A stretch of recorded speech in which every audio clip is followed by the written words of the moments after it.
Halo Sobat Bola Indonesia, apa kabar? Semoga semua dalam kondisi sehat, bahagia, dan selalu dilimpahkan rezeki yang bermanfaat. Amin. Terima Amin. kasih buat Sobat semua yang sudah subscribe channel kami. Semoga kami bisa terus berkembang dan lebih bertanggung jawab. Eh, Sobat, ada selentingan kabar, katanya Sadil Ramdhani bisa bermain untuk timnas SEA Games ini. Bro Ipung, bener nih beritanya seperti itu? Jadi gini, ini kan ada sebuah perkembangan menarik mengenai eh, kesiapan masing-masing tim sebetulnya. Jadi Sadio di sini juga kemungkinan ada bisa katakanlah memperkuat atau tergantung dari keputusan dari Liga Malaysia sendiri. Jadi kemarin itu kan pelatih kepala Under 23 untuk SEA Games Malaysia, Brett Maloney itu kan mengeluhkan bahwa sampai dengan batas waktu yang dia minta untuk berkumpulnya pemain, ternyata yang baru hadir cuma 5 orang gitu loh. Sementara yang lainnya masih berkutat dengan kompetisi yang masih berlangsung di Liga Malaysia. Dan tentunya ini juga kan seperti deja vu ya dengan siapan Malaysia pada saat AFF kemarin ya. Yang saat itu juga pelatih Tan Cheng Ho itu kan mengeluhkan juga bahwa persiapan mereka hanya 2 minggu. Jadi sepertinya Brett Maloney ini juga khawatir bahwa apa yang terjadi dengan Tan Cheng Ho di AFF kemarin itu terjadi juga di SEA Games gitu loh. Makanya kemudian dari pihak PSSI-nya Malaysia ini berusaha mencari solusinya nih, begitu loh bro. Dan solusinya adalah?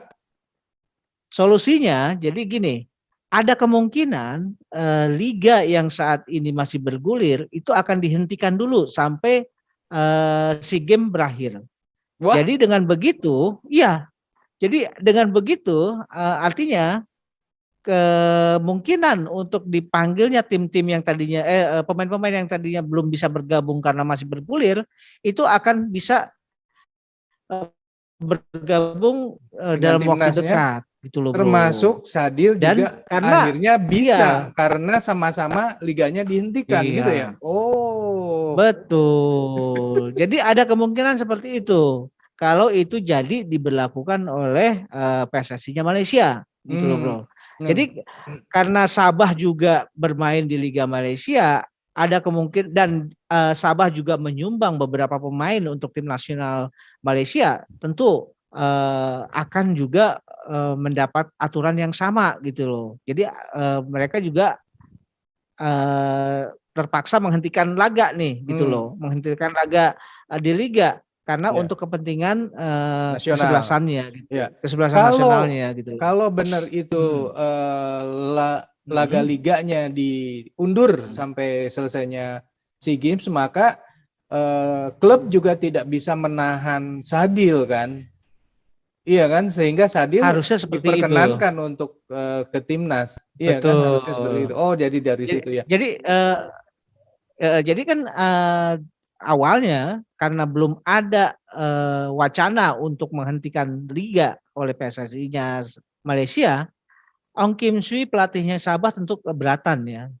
Kalau Sadil yang masih pemain Sabah dan masih harus melakukan laga-laga di liga harus ditarik ke tim nasional Indonesia. Apalagi Ong Kim Sui juga punya alasan bahwa laga di SEA Games ini bukan kalender resmi FIFA gitu loh.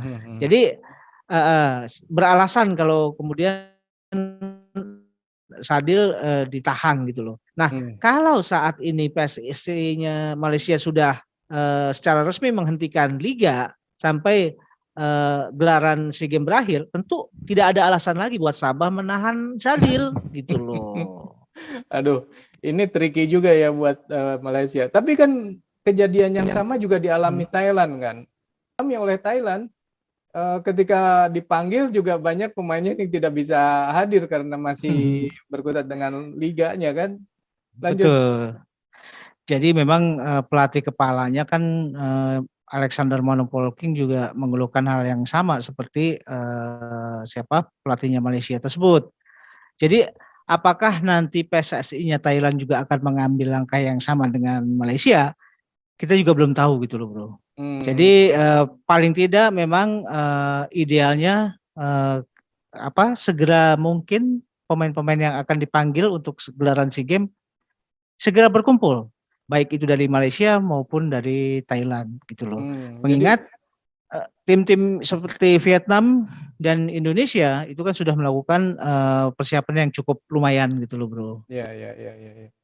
Dan kalau kita lihat di grup B gimana nih? Kan itu kan kelihatannya wah seru sekali itu persaingannya. Di sana ada yang ya selama ini kita kenal yang cukup potensial ya seperti Singapura, Malaysia dan Thailand itu dalam satu grup ya. Dan itu tentu kan akan seru sekali di sana ya. Kalau di sini kan di grup A ya mungkin yang boleh dianggap topnya adalah Indonesia dengan dengan Vietnam. Gimana bro? Betul. Memang kalau kita melihat pada grup B-nya, memang secara tradisional kekuatan-kekuatannya itu kan masih di seputaran Thailand, Malaysia dan Singapura gitu loh. Walaupun masih ada 2 tim lain seperti Laos dan Kamboja, tapi memang ini tim-tim inilah yang punya peluang bagus. Cuma persoalannya Malaysia sendiri ya dengan tingkat katakanlah persiapan juga belum jelas gitu ya. Kemudian juga kemarin dia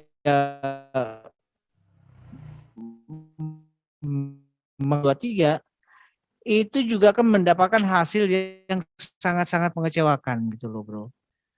Di AFF mereka kalah 4-1 dari tim muda Indonesia. Kemudian waktu itu gelaran waktu di Singapura.